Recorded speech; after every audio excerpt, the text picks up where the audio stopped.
Assalamualaikum warahmatullahi wabarakatuh. Pada video ini kami ingin menjelaskan beberapa materi tentang fluida, yaitu yang pertama ada definisi fluida, yang kedua ada parameter fluida, dan yang terakhir ada jenis-jenis aliran fluida. Kami dari kelompok 4 yang terdiri dari saya sendiri Muhammad Fauzan Zivandra dengan NIM 41120010065, dan yang kedua ada teman saya Restu Dwi Putra dengan NIM 41120010079. Definisi fluida. Fluida merupakan istilah yang sering digunakan untuk menyebut segala jenis benda ataupun zat yang dapat mengalir. Segala bentuk cairan yang dapat mengalir disebut dengan fluida, entah itu dalam bentuk gas atau dalam bentuk air. Ini akan berubah bentuk secara kontinu atau terus-menerus bila terkena tegangan geser. Berapa kali pun kecilnya tegangan geser itu. Parameter fluida. Parameter fluida antara lain terdapat yang pertama ada densitas atau rapat jenis, yang kedua terdapat viskositas, dan yang ketiga ada kompresibilitas. Densitas atau rapat jenis adalah ukuran untuk konsentrasi zat tersebut dan dinyatakan dalam massa persatuan volume.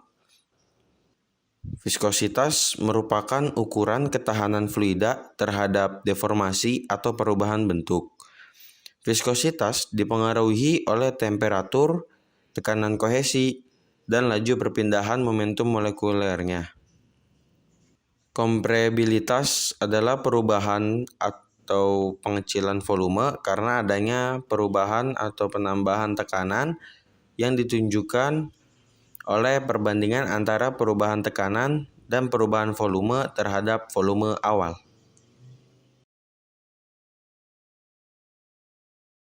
Jenis aliran fluida terbagi menjadi 3. Yang pertama adalah aliran laminar.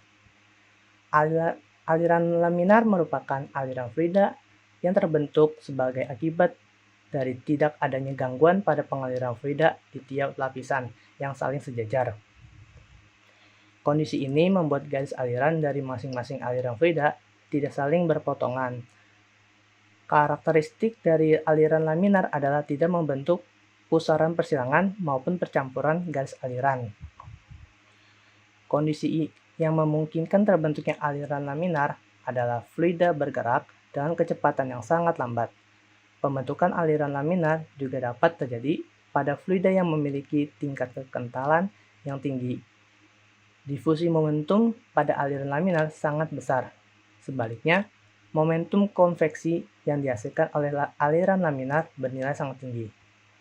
Nilai bilangan Reynolds pada aliran laminar selalu kurang dari 2000.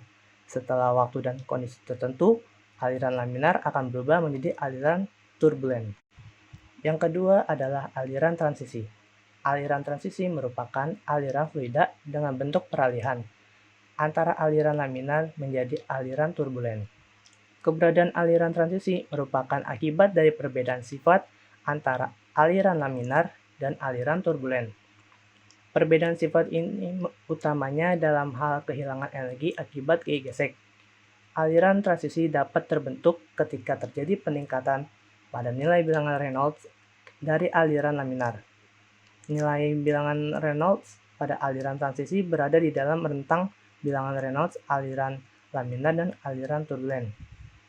Kisaran nilainya antara 2000 hingga 4000. Rentang nilai aliran transisi dipengaruhi oleh tingkat ketidaksempurnaan sistem aliran fluida beserta dengan tingkat gangguan lainnya. Setelah waktu dan kondisi tertentu, aliran transisi akan berubah menjadi aliran turbulen. Lalu yang ketiga adalah aliran turbulen. Aliran turbulen merupakan aliran fluida yang memiliki kecepatan dan berubah-ubah. Di dalam aliran turbulen terdapat partikel-partikel yang bergerak secara acak dan tidak stabil. Garis aliran pada masing-masing partikel dalam aliran turbulen selalu saling berpotongan satu dengan yang lainnya. Aliran turbulen hanya dapat terbentuk pada kecepatan fluida yang sangat tinggi, dengan nilai kecepatan yang selalu berubah-ubah setiap waktu. Suatu aliran fluida dinyatakan sebagai aliran turbulen ketika bilangan Reynolds mencapai lebih dari 4000. Perhitungan bilangan Reynolds pada aliran turbulen menambahkan faktor gaya inersia, tetapi tidak menambahkan faktor gaya akibat kekentalan. Baik, sekian dari video kami. Kurang lebihnya mohon maaf. Wassalamualaikum warahmatullahi wabarakatuh.